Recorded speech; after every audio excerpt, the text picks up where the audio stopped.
흑산도, 전남 신안군 흑산면에 속한 섬으로요. 크기는 대략 20제곱킬로미터쯤 되고 인구는 2천여 명입니다. 목포에서 97km가량 떨어져 있는데 이 작은 섬에 작은 비행기가 뜰 수 있는 공항을 하나 만들자. 이 문제를 놓고 10년째 갑론을박이 진행 중입니다. 이 섬에 공항을 짓겠다는 사업이 처음 검토된 건 2009년인데요. 결국 어제요. 환경부가 이 심의를 일단 중단하겠다 이렇게 밝혔습니다. 흑산도 주민들은 거세게 반발하고 있는데 주민 편이냐 아니면 환경이냐. 흑산공항 논란 오늘 양쪽 입장에 귀 기울여 보죠. 먼저 흑산권역개발추진협의회의 정의륜 위원장 연결이 되어 있습니다. 정 위원장님 안녕하세요. 안녕하십니까. 예. 그리고 공항 건설에 반대하시는 분 국립공원을 위한 시민의 모임 윤주옥 대표님 나와 계시죠? 안녕하세요. 예, 반갑습니다. 먼저 공항에 찬성하시는 정 위원장님. 예. 보니까 공항 크기가 한 55만 제곱미터 정도로 예상이 되던데 그러면 건설 비용은 어느 정도 예상합니까? 건설 비용은 계략적으로 1,830억 정도 그렇게 계산을 하고 있습니다. 1,830억. 활주로도 꽤 짧던데 그러면은 작은 비행기만 다니는 거죠?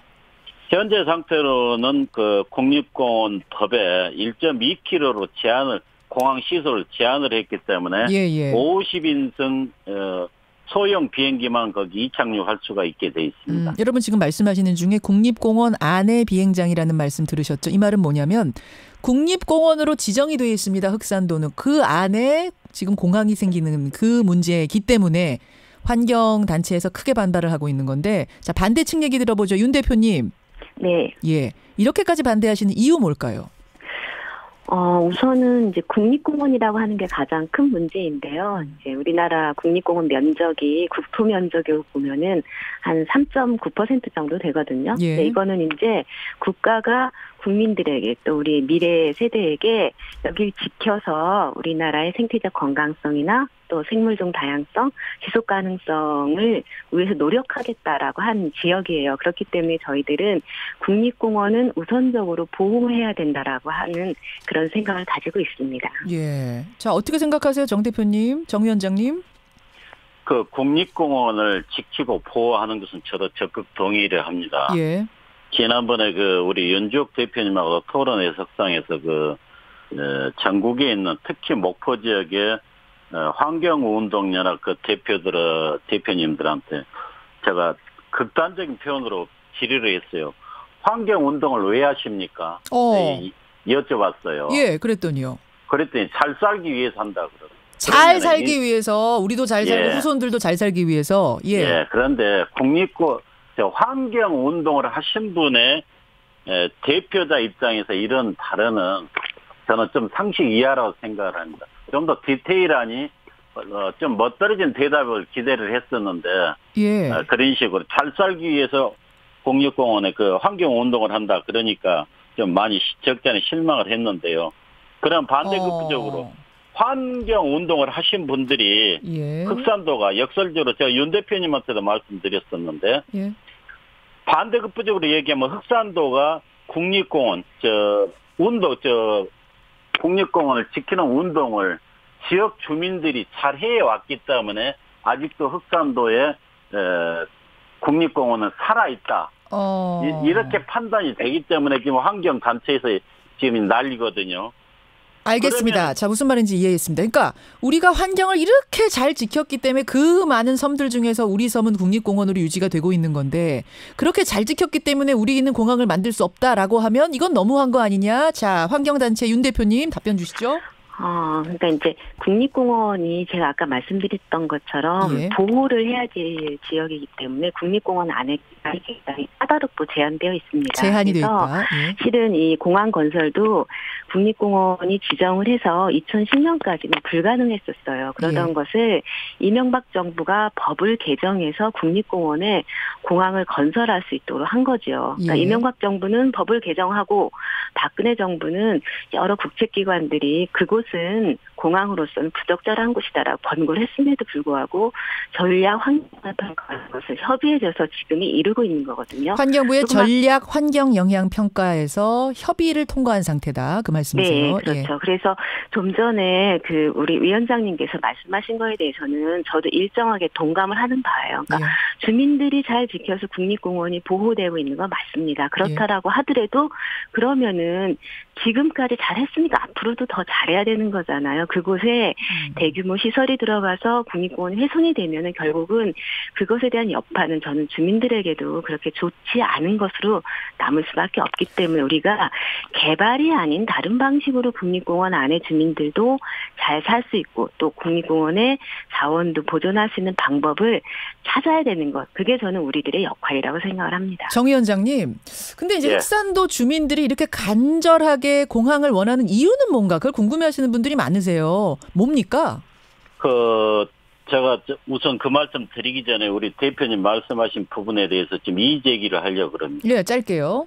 예. 그 2010년도에 환경단체에서는 삐뜩하면은 이명박 정부 때 이것을 자원공원법 시행령을 개정하라고 박근혜 정부 때 이것을 뭐 전략 환경평가를 인정을 해줬다 그러는데 그건 아니고요.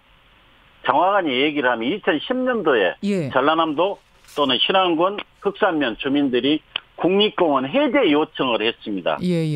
환경부에 해제 요청을 했는데 환경부 얘기가 그때 당시 굳이 이것은 해제를 안 해도 된다.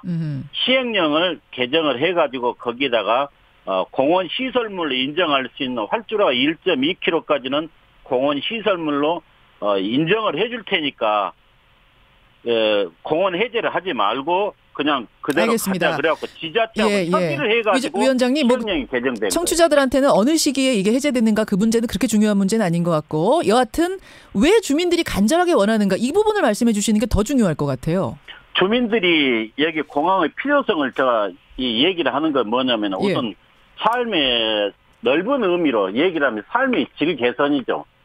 지금 많이 불편하세요, 지금? 매우 많이 불편합니다. 제가 간단하게 팩트만 말씀을 드리면은 그 세월호 사건이 있었지 않습니까? 세월호 사고 이후에는 해상의 안개가 조금만 끼어도 여기성을 통제를 시킵니다.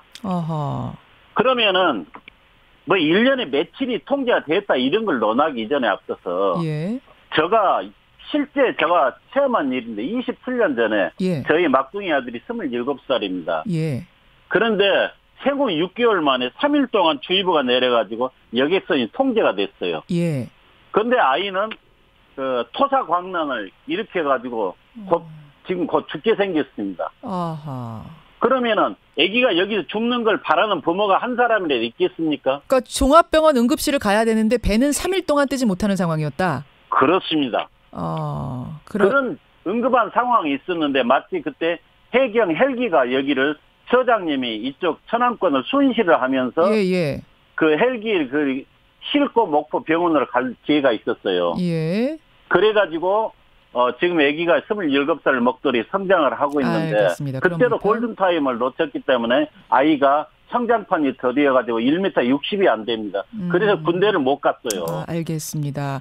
그리고 더 시급한 것도 한 가지를 말씀드리면은 부모님이 요즘 계속 그 초고령화 시대가 되다 보니까 부모님들이 요양병원에 많이 계시거든요. 그런데 부모님이 지금 생사가 오늘내일 하신다는데 나갈 수가 없어요. 부모 이임종을 볼 수가 없다는 얘기입니다. 자, 위원장님 알겠습니다. 그러니까 제가 조사를 해보니까 흑산도의 결항률은 연간 11% 정도가 됩니다. 그러니까 그리고 하루 종일 여객선 운항이 불가능했던 날은 작년 같은 경우에 52일 정도가 되네요. 환경단체에서 답변 주시죠. 저는 이제 공항이 생기고 비행기가 다니면은 뭐 더 편리해질 것이다라고 생각을 하는데, 근데 이제 사업자가 얘기한 것에 의하면은 비행기는 띄우고 대신 배편은 줄인다라고 하거든요. 그러니까 결과적으로 보면은 배편이 줄어든다는 것은 그만큼 주민이나 또 거기는 물건들이 이동하는 것에 있어서는 지금과 크게 달라지지 않는다라는 얘기죠. 말씀하신 것처럼 비행기도 역시 안개라든가 이런 것에 영향을 받을 수밖에 없고요. 그리고 실제 지금 저희가 분석한 것에 의하면은 흑산도 지역의 주민들은 주로 목포를 생활권으로 한다고 합니다. 그런데 목포를 나가는 데는 값이 5,000원인데 만약 비행기를 통해서 목포를 가게 되면은 목포로 바로 비행기가 가는 게 아니라 뭐 무안을 갔다 가거나 서울을 갔다 가거나 하기 때문에 실제로는 주민들 입장에서는 훨씬 더 많은 돈을 내고 그리고 시간에 있어서도 그렇게 이익이 되지 않는 그런 상황으로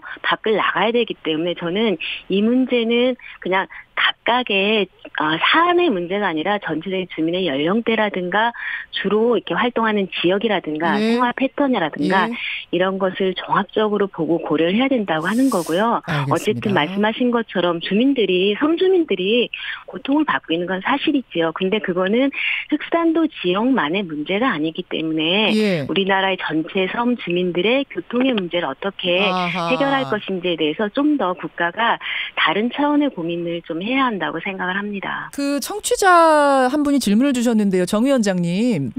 이게 바로 목포로 나갈 수 있는 것도 아니고 뭐 서울공항으로 무안공항으로 갔다가 다 이런 불편함이 있기 때문에 결국 주민 편의보다도 중국에서 오는 관광객들이 이 비행기를 타고 흑산도로 와서 경제가 활성화되는 거, 흑산도 경기 사는 거 이걸 주민들은 더 기대하고 있는 거 아니냐 이런 질문 주셨네요. 그 질문도 좋은 질문인데요. 윤족 대표님 말씀하신 것은 흑산도 주민들을 일일 생활권을 목포로 통제시키는 그런 말씀입니다. 이것은 국민의 이동권을 대단히 대표님께서 제약하는 거예요. 그렇게 비행기를 타는 것은 목포를 가기 위해서 비행기를 타는 건 아니에요. 알겠습니다. 좀 더 먼 거리. 서울이나 부산을 가기 위해서 하루에 7시간 걸릴 것을 1시간에 가는 그 교통 이동권을 보장받게 하는 것이지. 목포 그러면은 일일 생활권이 지금은 배편밖에 없기 때문에 일일 생활권이 목포죠. 비행기를 다니게 되면 일일 생활권이 서울이 될 수도 있고 부산이 될 수도 있습니다. 다른 섬 주민들도 지금 다 공항 없거든요. 그 불편은 어떻게 생각하시는가? 뭐 형평성 얘기하신 분도 계시네요. 형평성 부분에 대해서도 제가 말씀드리겠습니다. 국가에서 이 법안을 위반을 하고 수립을 할 때는 그 도서 각 지역의 특성을 감안해가지고 하는 것이지 무조건 뭐 흑산도라야 되고 뭐 다른 데는 안 되고 이런 건 아니라 생각을 합니다. 다시 얘기하면은 지금 현재 거론되고 있는 동해는 울릉도, 서해는 오개도서, 백령도를 비롯한 오개도서, 서남권에는 흑산도, 먼 바다 외해에 있는 섬을 기준으로 해가지고 정부에서 그런 정책을 수립을 하는 것이지. 섬이라 해갖고 다 하는 그런 정책은 아니지 않습니까? 알겠습니다. 중국에서 관광객들을 좀 유치하려고 오히려 경제적인 문제 때문에 흑산도 주민들이 이렇게 또 소망하시는 거 아닌가? 이 부분은 맞습니까? 그 부분도 일리가 있습니다. 왜 그러냐면은 20년 전에 국가에서 기르는 업을 장려를 했었어요. 바다에 가두리 양식을 장려를 했었는데 흑산도는 그 지리적 여건상 그것이 냉수대 바닷물이 수온이 낮은 기간이 길기 때문에 고기나 전복 이런 해산물이 성장하는 시간이 더딥니다. 그러면 다른 지역에 비해서 경쟁력이 없다는 거죠. 그래서 지금은 경제가 상당히 많이 폐폐되어 있기 때문에 그런 관광객이 무안공항의 활성화와 더불어서 그런 관광 소득 증대에도 상당한 기대를 갖고 있기 때문에 더더구나 이 공항의 필요성을 역설하는 것이죠. 알겠습니다. 윤주옥 대표님 보시기에는 근데 이런 경제적인 문제 때문에 환경 파괴하는 거 이거 용납할 수 없다. 지금 환경단체 분들은 그 얘기하시는 거죠? 전 중국 관광객 얘기는 실은 오늘 처음 들었거든요. 그런 그러셨어요? 이유 때문에 주민들께서 그 공항을 정말 요구한다고 하면 그거는 저는 더 좀 찬성할 수 없는 이거는 뭐 국립공원을 보존하는 운동을 하는 사람으로서가 아니라 국민으로서 좀 우려스러움이 많은데요. 이 부분은 제가 조금 보충 설명을 하면요. 사실은 이낙연 총리가 전남 도지사 시절에 했던 말입니다. 흑산도에 공항이 생기면 흑산도와 서울, 흑산도와 중국 간 거리가 1시간 거리로 좁혀질 수 있고 지역 발전에 도움이 될 거다. 이런 이야기를 한 적이 있습니다. 네네. 저는 이제 제주도의 중국 관광객으로 인해서 제주도의 관광의 실은 가치가 저는 오히려 떨어졌다고 생각하거든요. 있거든요. 제주도에 중국 관광객 많이 오면서 국내 사람들은 실은 제주도 별로 가고 싶지 않다라고 했습니다. 그거는 제주도가 가지고 있는 가치를 제대로 발현해서 그것을 충분히 느끼고 즐기고 그리고 배우는 관광이 아니라 정말 스쳐가는 관광이 되는 거고 그렇게 시작된 관광은 몇 년 못 가는 거 우리가 알고 있지 않습니까? 흑산도가 1, 2년 그냥 중국 관광객에 의해서 확 돈 벌고 그냥 끝날 곳이 아니라고 하면은 저는 그 점은 더욱더 많이 고민을 해야 될 것 같고요. 알겠습니다. 제가 아까 흑산도의 문제 특히 주민들의 그런 교통의 불편함에 대해서 고민을 하면서 저도 좀 알아봤더니 우리나라 여객선이 대중교통이 아닌 게 굉장히 문제가 있더라고요. 그러니까 버스나 기차는 다 대중교통이기 때문에 민간 사업자가 아니라 국가나 내지는 지방정부가 일정하게 자기 역할을 하고 있는데 현재 여객선은 그렇지 않은 거예요. 알겠습니다. 그렇다 보니까 그 부분도 개선이 돼야 된다. 많이 어려움이 있는 것. 이런 점에 대해서는 좀 국가가 나서서 저는 좀 해결을 해야 된다고 생각을 합니다. 여기까지 일단 듣고요. 아마 논의가 더 진행이 될 것 같은데요. 이 추이를 봐가면서 또 자리 마련하도록 하죠. 오늘 두 분 고맙습니다. 감사합니다. 예, 흑산권역개발 추진협의회 정의륜 위원장 그리고 국립공원을 위한 시민의 모임 윤주옥 대표였습니다.